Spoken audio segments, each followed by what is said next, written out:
Hi guys, so I finally caught up on sleep. Well, actually, I don't think I caught up. I took like an hour nap and it just kind of reset my system. It has been like a really chaotic week with like my brain and body and stuff. So I was kind of feeling like out of sorts all day. But now that I've slept a little bit, I did want to do a new moon counterpart connection reading.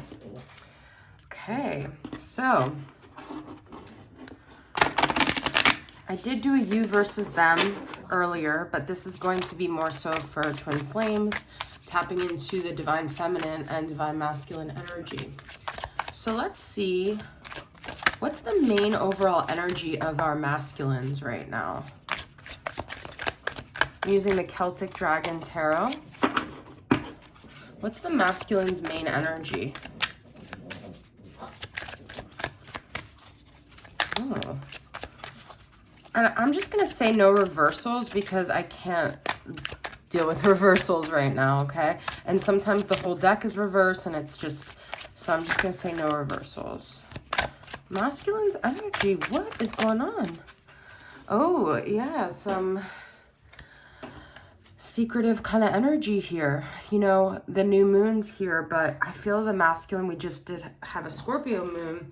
I feel the masculine is probably mirroring the feminine where they're doing some heavy shadow work here, okay? They're facing parts of themselves that have been hard to love, hard to manage, a source of like internal struggle for them.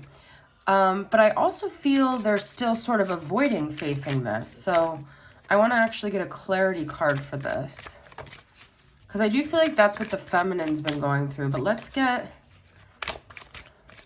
a clarity card for the moon. It's like they also feel like they can't hide themselves like they can't hide from their true nature anymore. Queen of Swords. This is interesting because this came up in my you versus them. So, you know, I think both counterparts have maybe been reflecting a lot on things, all the things you said running through my head, all the things you said. So it's like the feminine may have said a lot of things to the masculine that were really harsh. That's way harsh, Ty, from Clueless. But at the same time, the masculine denied those things because they felt like they were so hurt. They were so truthful, but yet so painful. And I think shame is such a big thing on this journey that both counterparts really have to work on navigating.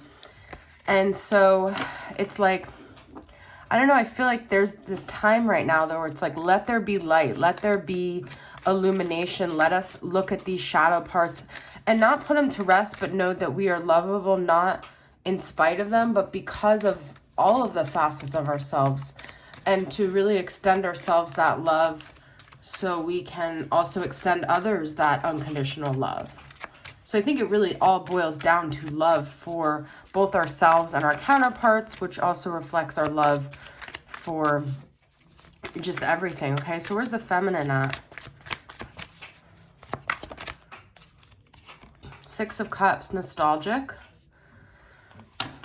I did want to mention that I just watched Enchanted World of Twin Flames, Sylvia, her reading, she, on her TikTok, and she got Six of Cups as well. I just saw that. And so going down memory lane, but you know, like, and she has mentioned this too, so I don't want to talk about it without giving her credit, but it's like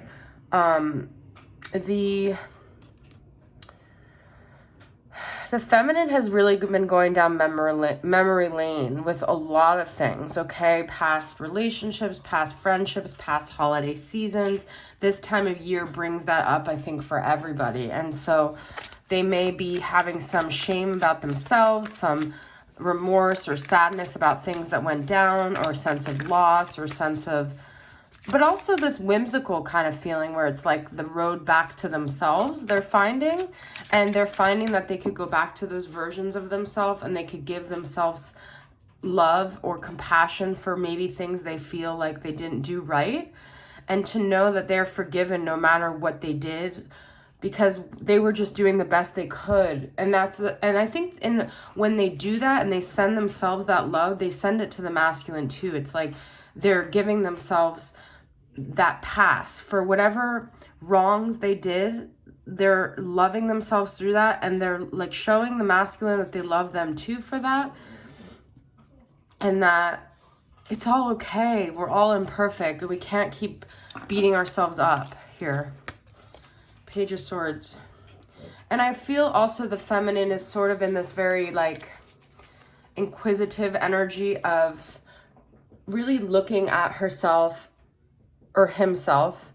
I'm just saying herself because, you know, it's easier sometimes, through this lens of understanding themselves versus judging themselves. And when someone did a video on this on TikTok, which was actually really cool, because I've always thought this, that people think if you boost yourself up and you just accept yourself unconditionally, aren't you going to become arrogant? But isn't that going to be then you're not taking responsibility for things you did wrong, or you're not, you know, but I think if you think about it, the people that are in self-love are the people that do the least wrong to others, because hurt people. So you don't regress in growth by being in self-love. You only propel yourself forward. Okay, so let's see the connective energies.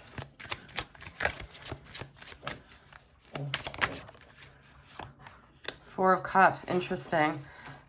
This is the like rejection. This could be coming up a lot in the masculine's life. I feel potentially with certain things, could be with family members. I just heard like this is the time of year where you have to face your family more, right? And the masculine could either feel like a family member, a strong feminine in their life has said to them, what are you doing with your life? Like, you know, or they could just feel like like people's eyes are on them, like that they're being judged. I always feel like, and they're being looked at through their own lens of insecurity of like, why am I not enough? Like, why is this insecurity coming up again? Why, no matter what? Maybe they have a karmic and it's kind of a relationship that's not going anywhere. Or they have a job that's not really going anywhere. But I think this time of year makes them face a lot of like their family. And through their family, they see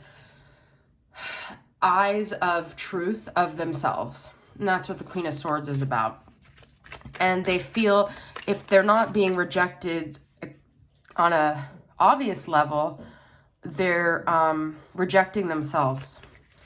But this is the connective energy. So this could be what both parties are experiencing right now as a sense of awakening here.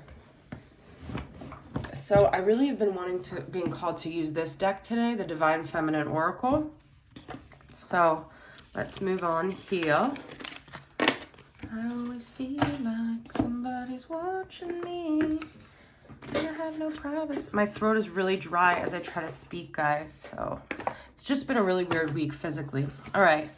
So let's get a card for the masculine, a card for the feminine, even though this is the Divine Feminine Oracle. Let's get a card for the masculine side of how they view the feminine right now.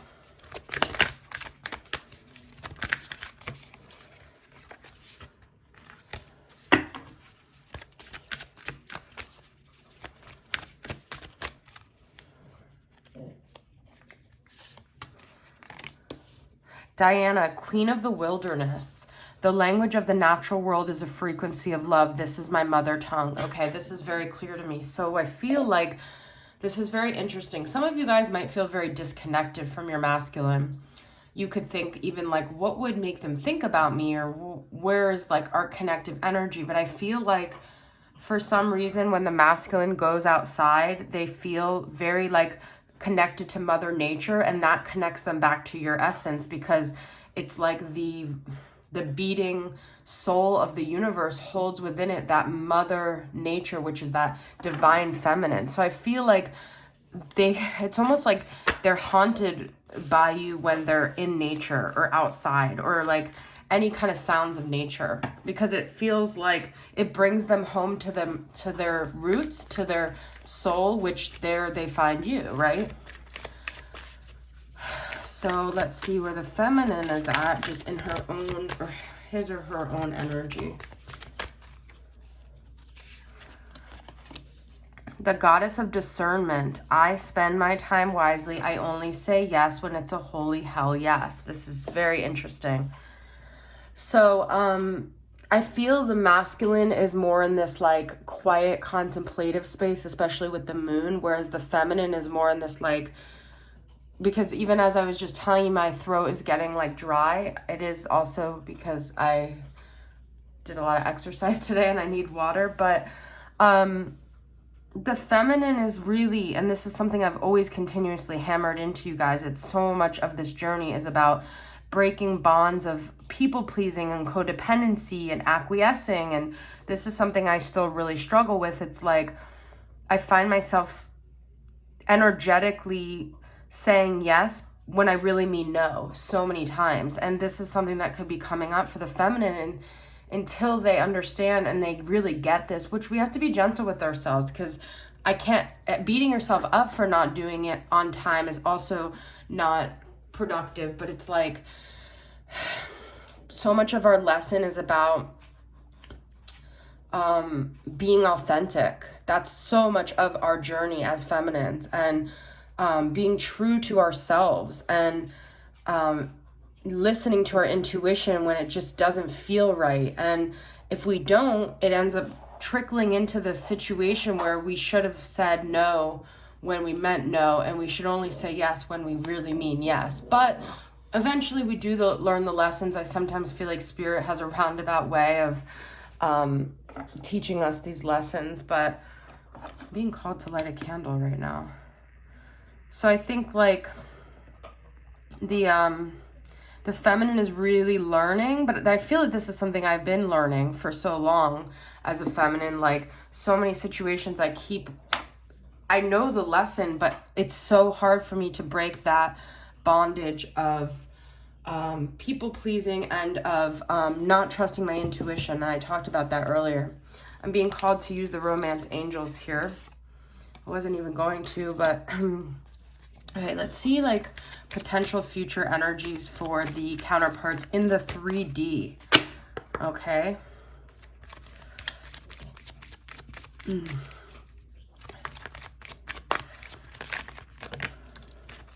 For yourself, it's time to take back control of your life.